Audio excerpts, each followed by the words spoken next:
కర్షకులకు స్వాగతం. ఈనాటి జై కిసాన్ ముఖ్యాంశాలు. ఐకేపీ కేంద్రాల ప్రారంభంలో తీవ్ర జాప్యం, ఖరావైన వరి మద్దతు ధర, నాణ్యత లేని విత్తనానికి తోడైన వానలు, నిండా మునిగిన కృష్ణా జిల్లా కాలీఫ్లవర్ రైతులు, ఆకర్షిస్తున్న వరిగడ్డి కట్టలు కట్టే యంత్రం, ధరాభారం తగ్గించాలంటున్న కర్షకులు, హైడ్రోపోనిక్ విధానంలో పశుగ్రాస పెంపకంపై అవగాహన కార్యక్రమం, 6 రోజుల్లో గ్రాసం అందుబాటు. ముందుగా సంక్షిప్త సమాచారం. బంగాళాఖాతంలో ఏర్పడిన వాయుగుండం శుక్రవారం అర్ధరాత్రి నుంచి రాష్ట్రంపై ప్రభావం చూపే అవకాశముందని విశాఖ తుపాను హెచ్చరికల కేంద్రం వెల్లడించింది. నైరుతి పరిసర ప్రాంతాల్లో కొనసాగుతున్న ఈ వాయుగుండం రాగల 48 గంటల్లో మరింత బలపడి తీవ్ర వాయుగుండంగా మారే అవకాశముందని నిపుణులు భావిస్తున్నారు. నైరుతి ఆగ్నేయ బంగాళాతీరాన్ని ఆనుకుని ఈరోజు ఉదయం వాయుగుండం ఏర్పడింది. ఇది చెన్నైకి తూర్పు ఆగ్నేయ దిశగా 650 కిలోమీటర్ల దూరంలో కేంద్రీకృతమైంది. అంటే దీని ప్రభావం అంటే మన రాష్ట్రంలో సౌత్ కోస్టల్ ఆంధ్రప్రదేశ్ మీద దీని ప్రభావం ఉంటుంది. అది కూడా 15వ తేదీ అంటే ఎల్లుండి రాత్రి నుంచి ఉండే అవకాశం ఉంది. మన రాష్ట్రం అంటే సౌత్ కోస్టల్ ఆంధ్రప్రదేశ్ మీద దీని ఎఫెక్ట్ ఉంటుందండి. విండ్ కొంచెం ఎక్కువగా ఉంటుంది, అలాగే రెయిన్ఫాల్ కూడా ఉంటుంది. వాయుగుండం నుంచి తీవ్ర వాయుగుండంగా మారే అవకాశం ఉంది. తీవ్ర వాయుగుండంగా తీరం దాటుతుంది. నల్గొండ జిల్లాలోని కోదాడ, హుజూర్నగర్ నియోజకవర్గాల పరిధిలో వరికి దోమపోటు పెద్ద సమస్యగా మారింది. ఈ 2 నియోజకవర్గాల పరిధిలో దాదాపు 6000 హెక్టార్లకు పైగా వరి దోమబారిన పడింది. వర్షాల తర్వాత దోమ ఉధృతమవటంతో రైతులు తోచిన మందల్లా తెచ్చివాడారు. కానీ ఎంతకీ దోమ తగ్గకపోవటంతో చేను ఎందుకో పనికిరాకుండా పోయి ఏం చేయాలో పాలుపోని రైతులు చేనుకు నిప్పు పెట్టేస్తున్నారు.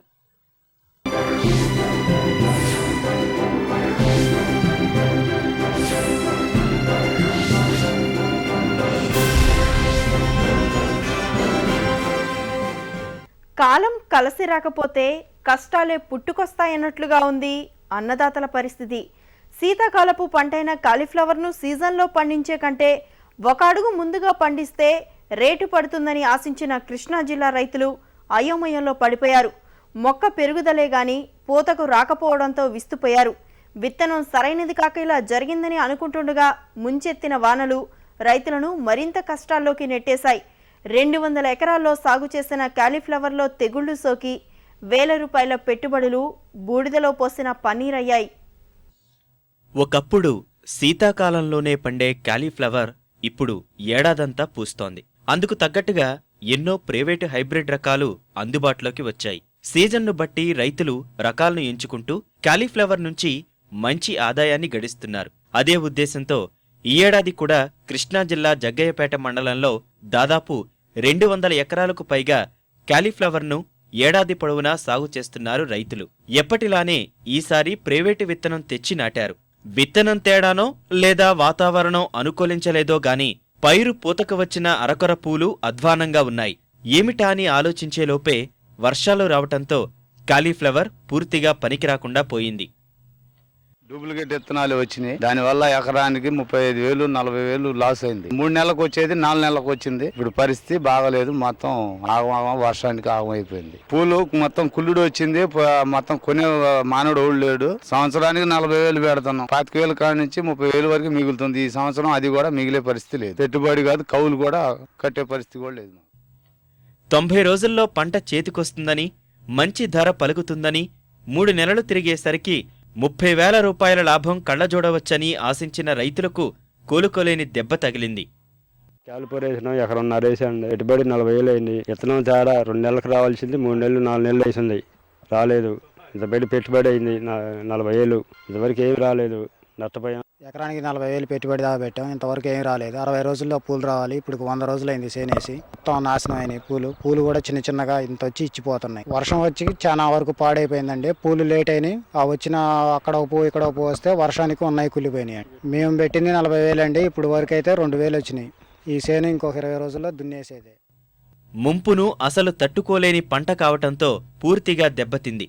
సకాలంలో పూతకొచ్చి ఉంటే ఈ నష్టం నుంచి కొంతవరకైనా గట్టెక్కేవారమని రైతులు వాపోతున్నారు.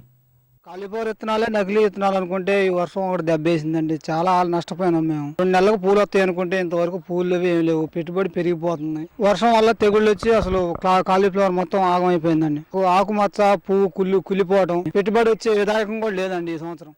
విత్తనం సరైనది కాదని కంపెనీకి ఫిర్యాదు చేద్దామంటే వర్షాల వల్ల పంట నష్టం జరిగిందని వాళ్లు తప్పించుకుంటుండగా వర్షాలకు దెబ్బతిన్న పంటల పరిహారమైనా అందే పరిస్థితి లేకపోవటంతో పూర్తిగా నష్టపోవాల్సి వచ్చిందని రైతులు ఆవేదన చెందుతున్నారు. ఉద్యాన శాఖ మేలురకపు విత్తనాలను అందచేస్తే తమకీ కష్టాలు వచ్చేవి కాదని, శాఖాపరంగా ఎలాంటి సహకారం అందకపోవటం వల్లే తాము ఇంత నష్టపోవాల్సి వచ్చిందని రైతులు ఆందోళన చెందుతున్నారు. మెరిసే పత్తిని మార్కెట్కు తీసుకెళ్లినా నాణ్యత కొరవడిందంటూ కొర్రీలు పెట్టే వ్యాపారుల తీరుకు వర్షాలు తెచ్చిన కష్టాలు తోడై పత్తి రైతును నిండా ముంచుతున్నాయి. వానకు చేను మీద తడిచిపోకుండా తీత చేసినా రంగు మారిందంటూ వ్యాపారులు అయినకాడికి ధర కడుతున్నారు. వసతుల లేమికి తోడు సీసీఐ రంగంలోకి దిగకపోవడంతో నల్గొండ జిల్లాలో పత్తి రైతుల అవస్థలు వర్ణనాతీతంగా ఉన్నాయి. క్వింటా పత్తిని 1500 ధరకు అమ్ముకుంటే ఇక తమకు మిగిలేది అప్పుల కుప్పేనని కర్షకులు కుమిలిపోతున్నారు. రంగుమారిన పత్తిని సీసీఐ ద్వారా కొనుగోలు చేస్తామని పాలకులు, అధికారులు చెప్పడం తప్ప కొన్నది మిథ్య. సమస్యపై రైతు సంఘాలు గలమెత్తినా కేంద్ర రాష్ట్ర ప్రభుత్వాలకు చీమ కుట్టినట్లయినా లేదు. ఫలితంగా ఏటా పత్తి రైతులకు అపార నష్టాలు తప్పడం లేదు. ఇందుకు నిదర్శనమే నల్గొండ జిల్లా. ఈ ఏడాది జిల్లాలో సుమారు 3,20,000 హెక్టార్లలో పత్తి సాగు చేశారు. తీత దశలో కురిసిన వర్షాలకు అధిక శాతం పత్తి చేలలోనే తడిచి పనికిరాకుండా పోయింది. సుమారు 70,000 హెక్టార్లలోని పంట దెబ్బతిన్నట్లు వ్యవసాయ శాఖ అంచనా వేసింది. వాతావరణ శాఖ హెచ్చరికతో వానకు తడవకుండా ముందే పత్తిని తీత చేసి తెచ్చి ఇంట్లో నిల్వ చేసిన రైతన్నకు నష్టం తప్పడం లేదు. వాతావరణం చల్లగా ఉండటంతో పత్తిలో తేమ శాతం పెరగడం, నిల్వలోనే రంగు మారటం జరిగింది. దీంతో ఇష్టం వచ్చిన ధరకు వ్యాపారులు పత్తిని అడుగుతున్నారని రైతులు కన్నీటి పర్యంతమవుతున్నారు. వల్ల మొత్తం కొట్టకపోయిన శిల్కలు కూడా వరదల పోయినాయి. మొత్తం పత్తిని తాగమైంది. కౌలు పట్టిన శిల్క రైతులకు కౌలు కూడా వెళ్ళట్లేదు. ఎకరానికి 40,000 పెట్టుబడి వస్తే కనీసం ఒక 10,000 కూడా వెళ్ళట్లేదు. నల్లగా ఉంది కదా వర్షాల రేటు తక్కువ. 4,000 పత్తి అలా 10,000 కాడికి అడుగుతారు, 3,000 కాడికి అడుగుతారు. అదే మంచిగా లేని పత్తి మొత్తం ఉట్టికిచ్చినా కూడా తీసుకుపోన్న రకాలు సేట్లు మాట్లాడుతారు. గవర్నమెంట్ రైతులను ఆదుకోవాలని చెప్తున్నాం. వరదకు వచ్చి మొత్తం కొట్టుకుపోయింది. మొత్తం పత్తి మొత్తం ఎర్రగా అయింది. ఒక మనిషి 300 రూపాయలు కూలి అంటారు. ఆ పత్తి తీసుకొచ్చి ఇంట్లో వేస్తే పత్తి బేరగాడు ఎవరు కొనట్లేరు. మొత్తం ఇది బాగాలేదు, ఇది 1000 రూపాయలకి 1200 క్వింటల్ ఇట్లా అంటుర్రు వాళ్ళు. పెట్టుబడి కూడా వెళ్ళేటట్లేదు. ఇప్పుడు మొత్తం పత్తి మొత్తం ఎర్రగా అయింది. తలకాయలు పట్టుకొని కూర్చుంటున్నారు రైతులు. ఇంటిల్లిపాది కష్టంతో పాటు ఎకరాకు 50,000 రూపాయల పైబడి పెట్టుబడులు కోల్పోయామని రైతులు వాపోతున్నారు. జిల్లాల్లో సీసీఐ కొనుగోళ్లు ప్రారంభించకపోవడం వల్ల వ్యాపారులు పేటరేగిపోతున్నారు. మార్కెటింగ్ శాఖ దాటవేత ధోరణి వల్ల క్వింటా పత్తిని కేవలం 1,500 రూపాయలకు అమ్ముకోవాల్సిన దుస్థితి రైతులది. వర్షానికి తడవడం వలన 1,500 నుంచి 3,000 దాకా అడుగుతారు. 2,000కి ఇస్తా అని అడుగుతారు. కూలీలకు పెట్టుబడి తీసుకొచ్చి అప్పులు తెచ్చుకుని వడ్డీ తెచ్చి వాళ్ళకు డబ్బులు ఇవ్వడం జరుగుతుంది. 1,500, 2,000 తప్ప అంతకు ఎవరు అడగట్లేదు. నెల నుంచి ఇంట్లోనే పెట్టుకున్నాం. ఏం చేయని దిక్కుదేశం పరిస్థితిలో మేము ఇలా ఉన్నాం.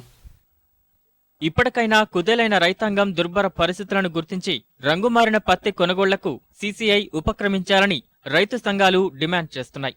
పంటేదైనా కానివ్వండి, కేంద్ర ప్రభుత్వం ప్రకటించిన మద్దతు ధర మాత్రం అన్నదాతకు దక్కడం లేదన్నది యథార్థం. సీజన్లో రంగంలోకి దిగి కనీస ధర కల్పించాల్సిన యంత్రాంగం చోద్యం చూస్తుండటంతో చేతిలోని పంటను అమ్ముకోవడానికి నిరీక్షించాల్సిన దుస్థితి రైతుది. ఇటీవల భారీ వర్షాలకు పెద్ద మొత్తంలో రైతాంగం పంటలు కోల్పోగా మిగిలిన ధాన్యాన్ని అమ్ముకుందామంటే ఐకేపీ కొనుగోలు కేంద్రాలు తెరిచిన పాపాన పోలేదు. నీలిమబ్బు ఉరుముతుంటే ధాన్యాన్ని కళ్ళాల్లో ఆరబోసిన మట్టి మనిషి గుండె గుబేల్మంటోంది. వాతావరణ శాఖ ప్రస్తుత హెచ్చరికల నేపథ్యంలో అధికారులు అలసత్వాన్ని వీడి ఐకేపీ ద్వారా కొనుగోళ్లు ప్రారంభించాలని కరీంనగర్ జిల్లా కర్షకులు వేడుకుంటున్నారు. వాన కోసం ఎదురుచూసి, విత్తు ఎరువుల కోసం పోటీపడి, వైపరీత్యాలకు ఎదురీది, వ్యయ ప్రయాసల కోర్చి దిగుబడులు సాధించిన రైతన్నకు వాటిని సొమ్ము చేసుకునేటప్పటికీ తల ప్రాణం తోకొస్తుంది. తేనెలూరే మాటలతో అమాయక రైతులకు భరోసానిచ్చే కేంద్ర, రాష్ట్ర ప్రభుత్వాలు, అధికారులు మాత్రం ప్రకటించిన మద్దతు ధరలకు ఆయా పంటలను కొనడం లేదా కొనిపించడంలో శ్రద్ధ చూపడం లేదు. ఫలితంగా అన్నదాతల అప్పుల చిట్ట బారడవుతోంది. ఈ ఖరీఫ్ సీజన్లో కరీంనగర్ మంథని నియోజకవర్గంలో 50,000 ఎకరాల్లో వరి సాగు చేశారు. మంచి దిగుబడులు రావడంతో వాటిని అమ్ముకుందామని 15 రోజులుగా వ్యాపారుల కోసం ఎదురుచూస్తున్నారు. ఐకేపీ కొనుగోలు కేంద్రాలు ప్రారంభం కాకపోవడంతో వాటిని నెలకొల్పే స్థలాల్లోనే రైతులు ధాన్యాన్ని ఆరబోశారు. రైతు ఇబ్బందులు తెలిసిన వ్యాపారులు మద్దతు ధరను పక్కన పెట్టి కేవలం 1,100 రూపాయలకే కొనుగోలు చేస్తున్నారు. ఫలితంగా రైతులు సర్కారు ప్రకటించిన మద్దతు ధర కంటే క్వింటాకు 250 రూపాయల వరకు నష్టపోవాల్సి వస్తోంది. ఇలా పోసిన 2 రోజులే మార్కెట్ పోయి అయితే ఇంకా వారం రోజులు అని అన్నాను. ఒకడు పైసలు అవసరం ఉన్నది, అందుకనే తక్కువ రేటు 1,150 చొప్పున అమ్ముతాను. గవర్నమెంటే దిగినప్పుడు మేము ఏం చేస్తాం, మబ్బులు వస్తాను గిట్టుబాటు అవుతుందని మరి ఏం చేస్తాం ఇప్పుడు అవసరం. మరోవైపు నైరుతి బంగాళాఖాతంలో ఏర్పడిన అల్పపీడన ప్రభావంతో 2 రోజుల్లో వర్షాలు రావచ్చన్న వాతావరణ శాఖ హెచ్చరికతో రైతులోకం బెంబేలెత్తిపోతోంది.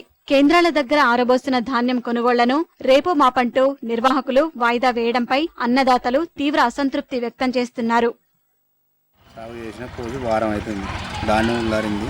సోమవారం నాడు కాంటెస్ట్ స్టార్ట్ చేస్తా ఉన్నారు. సోమవారం నాడు వేయాలి, మళ్ళీ శుక్రవారం అంటాం. ఈ ఇబ్బంది అంటే పండుకోడు కానీ ఇప్పుడు ఈ నేర్పులు కానీ మళ్ళీ ఇది తుఫాన్ అంటారు, దాని గురించి బాధ ఉంది. రేపటికి 8 రోజులు ఇక్కడికి 7 ఇక మరి ఎప్పుడు కొట్టా అని చెప్పి ఎదురు చూస్తాను. 2 సార్లు వస్తే మేము తలుచుకుంటలేము. ఇక్కడ ఇక పండి తెల్లరాదు అంటాను. ఇక్కడ ఈ మనుషులు చెప్తాను, విడిచికొస్తాను, చెప్తాను. ఏమి లేదు, మన సోమవారం పెడతామన్నారు. సోమవారం ఏంది, మంగళవారం ఏంది, బుధవారం ఏంది, మరి శుక్రవారం అంటాను. ఇప్పటికే పెద్ద మొత్తంలో చేతికందిన పంటలు వర్షార్పణమై కర్షకలోకం శోకసంద్రంలో మునిగిపోయింది. ఈ దుస్థితిని గమనించి వెంటనే కొనుగోలు కేంద్రాలు ప్రారంభించి మద్దతు ధరతో రైతులను ఒడ్డెక్కించాల్సిన బాధ్యత సర్కారుదే. వరి సాగే ప్రధానంగా గల మన రాష్ట్రంలో ప్రధాన పశుగ్రాసం వరిగడ్డే. ఏటా 2 పంటలు పండే జిల్లాల్లో కూడా వరిగడ్డి కొరత తాండవిస్తోందంటే దానికి కారణం వరి కోతకు యంత్రాలను వాడుతుండడమే.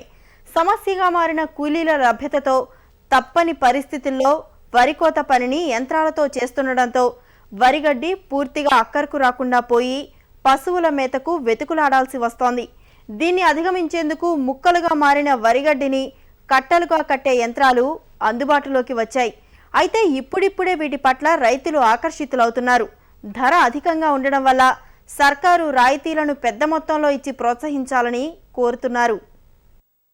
వరి సాగులో అధిక కూలీల అవసరం ఉండే కోత, పోత, నూర్పిడి పనులను ఏకకాలంలో పూర్తి చేసే వరి కోత యంత్రాలు బహుళ ప్రాచుర్యంలోకి వచ్చాయి. యంత్రాలు వచ్చిన కొత్తలో బరువు నేలల్లో కోత యంత్రాలను వాడుకలోకి తెచ్చుకోలేకపోయినా ఇప్పుడు అన్ని నేలల్లోనూ ఈ యంత్రాలు కోత పనిని చకచకా కానిస్తున్నాయి. అయితే ఇంతవరకు బాగానే ఉన్నా వీటితో వచ్చిన చిక్కల్లా గడ్డి పనికిరాకుండా పోవడమే. ఎంత జాగ్రత్తగా పోగు చేసుకుందామన్నా సగానికి సగం గడ్డి వృధా అవుతోంది.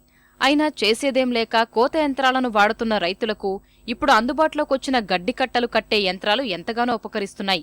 ఈ నేపథ్యంలో కరీంనగర్, వరంగల్ జిల్లాల్లో వ్యవసాయ శాఖ యంత్రం పనితీరును క్షేత్ర సందర్శన ద్వారా రైతుల్లోకి తీసుకెళ్తోంది.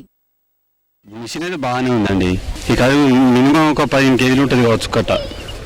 ఈ కొంచెం దారం ఎక్స్ట్రా కడతారు, తక్కువ అయితే మంచి సూపర్ సెట్ అవుతుంది. నాకు ఇక్కడ కూలీలు దొరకడానికి ఈ మిషన్ వచ్చినందుకు చాలా సంతోషంగా ఉంది. ఇవాళ పని వదిలిపెట్టి కూడా పొద్దున్న దాకా దీని ఏమంటే ఉండడం జరిగింది. అయితే మోపులు కూడా బాగానే కడుతుంది. అయితే ఈ ప్లాస్టిక్ తాడు కాకుండా జనపనార తాడగట్టాలి సార్ దీనికి. రైతులు గ్రూపుగా ముందుకొస్తే రాయితీలిచ్చి ప్రోత్సహించేందుకు సిద్ధంగా ఉన్నామంటూ యంత్రం వల్ల కలిగే ప్రయోజనాలను రైతులకు వివరించారు అధికారులు. ఏమాత్రం గడ్డి అనేది వృధా పోకుండా మరి ఇంటికి చేర్చుకొని మన అవసరం మేరకు మళ్ళీ పశువులకు ఈ గ్రాసాన్ని ఇచ్చుకోవడానికి చాలా సులభతరమైనటువంటి పద్ధతి. ట్రాక్టర్లో వేసుకోవడం కానీ తర్వాత ట్రాన్స్పోర్ట్ చేసుకోవడం కానీ చాలా సులువుగా ఉంటుంది. టోటల్ కాస్ట్ అయితే 3,60,000 వరకు ఉంటుంది. దీంట్లో 1.5 లక్షల సబ్సిడీ ఉంటుంది.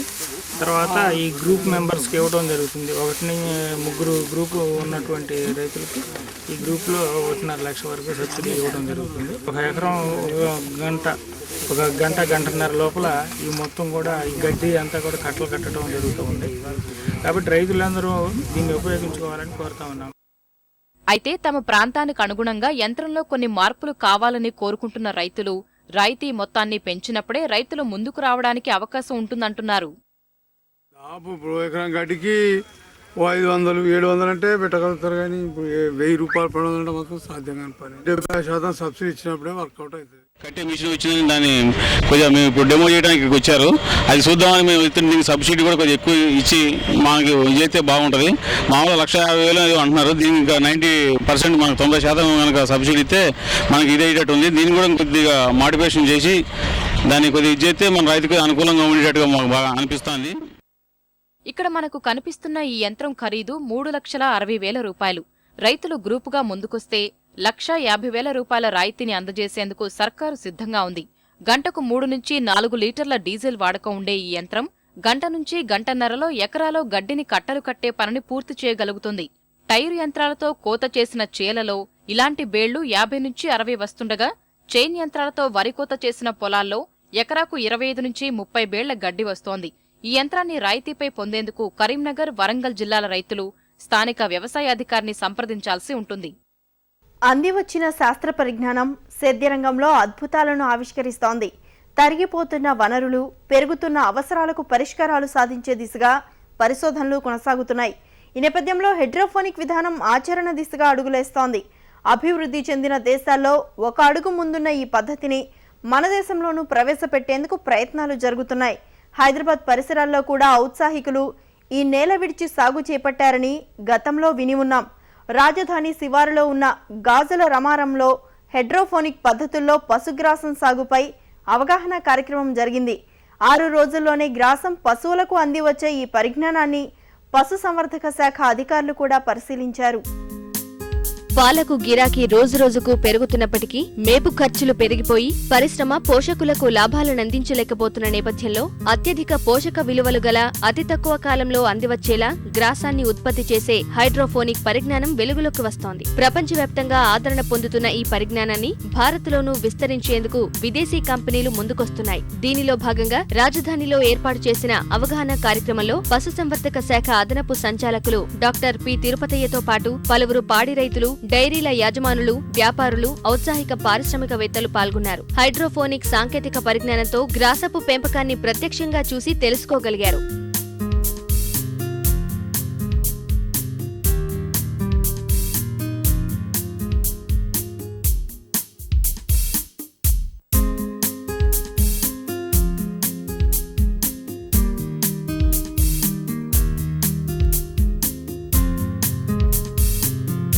ఈ పద్ధతిలో కిలో గ్రాసాన్ని 3 రూపాయల ఖర్చుతో ఉత్పత్తి చేయవచ్చని, సర్కారు దీనిపై దృష్టి సారించనుందని అధికారులు తెలియజేశారు.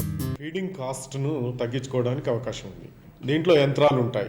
500 కిలోల పశుగ్రాసం తయారు చేసే నుంచి మొదలు పెడితే మనకు 5 టన్నుల పశుగ్రాసం ఉత్పత్తి చేసే దాకా కూడా ఈ యంత్రాలు ఉన్నాయి. మెయిజ్ అయితే 1.5 కిలోలు, అదే బార్లీ అయితే 1.2 kgs మనం ఒక ట్రేలో పోసినట్లయితే ఒక 6 రోజుల తర్వాత 10 కిలోల పశుగ్రాసం మనకు వస్తుంది. మనకు కావాల్సినంత మనం ట్రేలు మనం సమకూర్చుకున్నట్లయితే ఎవ్రీడే మనకు దీని నుంచి పశుగ్రాసం వస్తూ ఉంది. ఈ టెక్నాలజీ చాలా కాలం నుంచి కూడా ఉంది. పాడి రైతులకు ఈ టెక్నాలజీని ఉపయోగించి ఇబ్బంది లేకుండా పశుగ్రాసాల పెంపకానికి ప్రభుత్వం ప్రోత్సహించాలనేటటువంటిది ప్రయత్నం చేస్తూ ఉన్నాము. ట్రేలలో విత్తనం వేసిన 6వ రోజు కల్లా గ్రాసం అందుబాటులోకి వచ్చే ఈ పరిజ్ఞానం తక్కువ నీటి వాడకంతో అధిక గ్రాసపు ఉత్పత్తికి దోహదం చేస్తుందని, అవశేషరహిత పౌష్టికాహారంగా పాలను ఉత్పత్తి చేసే అవకాశం ఈ హైడ్రోపోనిక్ విధానంలో ఉందని చెబుతున్నారు. ఇవాళ అన్ని దేశాల్లో పెట్టింది, ఇవాళ ఇండియాకి తీసుకొచ్చాం. అన్ని దేశాలు అయిన ఖర్చు కన్నా కూడా 4 రెట్లు తక్కువ రేటుకే తీసుకొచ్చాం. అధునాతన సాంకేతిక పరిజ్ఞానంతో రూపొందించిన ఈ హైడ్రోపోనిక్ విధానం వల్ల ప్రకృతి ప్రతికూలతలతో సంబంధం లేకుండా నియంత్రిత వాతావరణంలో 365 రోజులు నిరంతరాయంగా పశుగ్రాసాన్ని పెంచుకునే అవకాశం ఉంటుంది.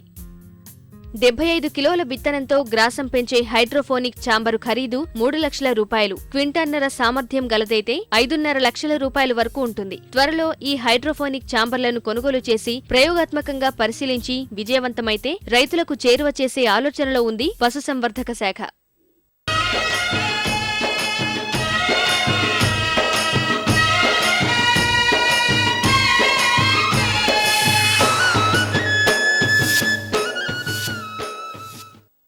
ప్రధాన మార్కెట్లలో ఈరోజు పలు వ్యవసాయోత్పత్తుల టోగు ధరలు ఈ విధంగా ఉన్నాయి.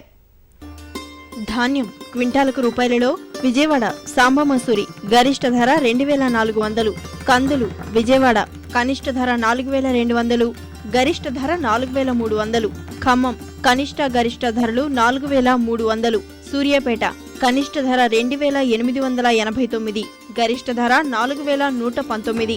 పెసలు విజయవాడ కనిష్ట ధర 5,300, గరిష్ట ధర 5,400. ఖమ్మం కనిష్ట గరిష్ట ధరలు 5,290. సూర్యాపేట కనిష్ట ధర 3,669, గరిష్ట ధర 5,359. పసుపు క్వింటాలకు రూపాయలలో వరంగల్ కాడి రకం కనిష్ట గరిష్ట ధరలు 4,450. గోలా కనిష్ట గరిష్ట ధరలు 4,150.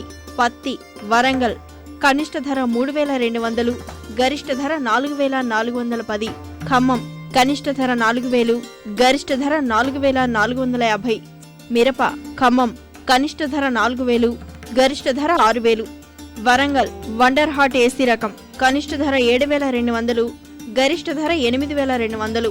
వేరుశనగ వరంగల్ కనిష్ట ధర 1,800, గరిష్ట ధర 3,660. సూర్యాపేట కనిష్ట ధర 2,059, గరిష్ట ధర 3,150. నువ్వులు నర్సరావుపేట కనిష్ట ధర 8,000, గరిష్ట ధర 9,000. బెల్లం క్వింటాలకు రూపాయలలో విజయవాడ కనిష్ట ధర 3,700, గరిష్ట ధర 3,900. ఈ కార్యక్రమంపై మీ అభిప్రాయాలు సూచనలు పంపించవలసిన మా చిరునామా జై Kisan ETV 2 Ramoji film city Hyderabad 501512. Mobile number 9394450069.